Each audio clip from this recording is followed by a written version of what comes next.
Falegnameria Paludetto. Da più di 60 anni. Il legno su misura a casa tua.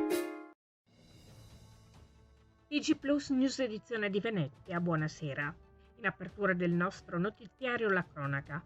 Siamo qui a Roma per chiedere al Ministro di incaricare formalmente ANAS di avviare la progettazione della variante alla Romea, un intervento strategico per il territorio per far fronte alle criticità di uno tra gli assi stradali più pericolosi d'Italia e secondo alcuni studi anche d'Europa. Lo dice la vicepresidente della Regione del Veneto e assessore a infrastrutture e trasporti Elisa De Berti, che oggi pomeriggio ha incontrato a Roma il ministro delle infrastrutture e dei trasporti Matteo Salvini.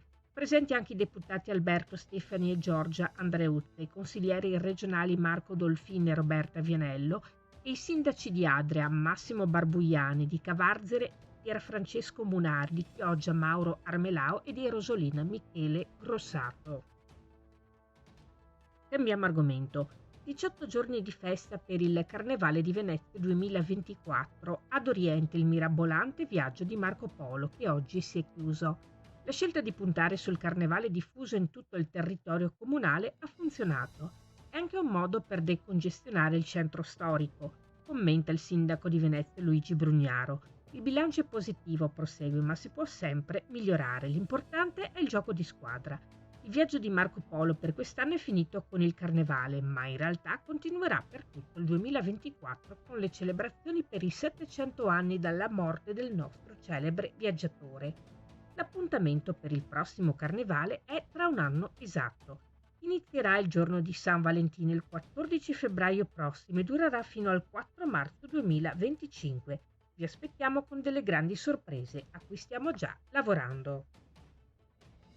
Spostiamo a Chioggia. Il Consiglio di Stato si è pronunciato respingendo il ricorso presentato da un commerciante del mercato del giovedì che in prima battuta aveva ricevuto una sentenza negativa anche dal TAR del Veneto rispetto allo spostamento del suo banco al mercato.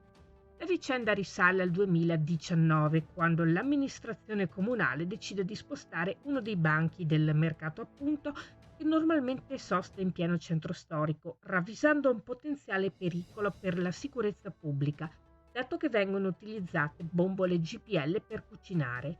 Il banco in questione viene dunque trasferito dopo Porta Garibaldi, ritenendo che nel malaugurato caso di incidenti la possibile fiammata andasse verso il canale.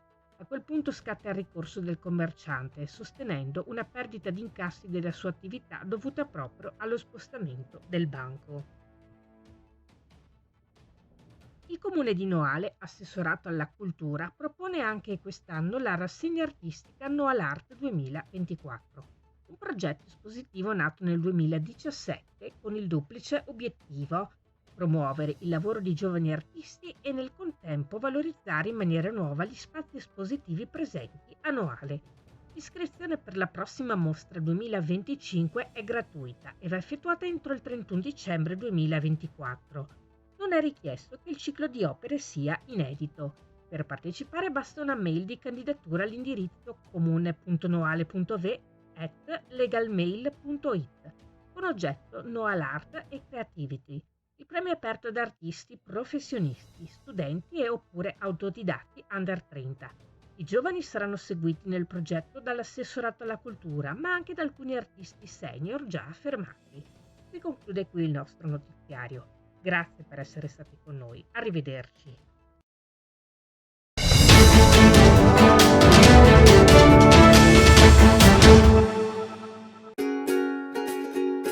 Falegnameria Paludetto. Da più di 60 anni.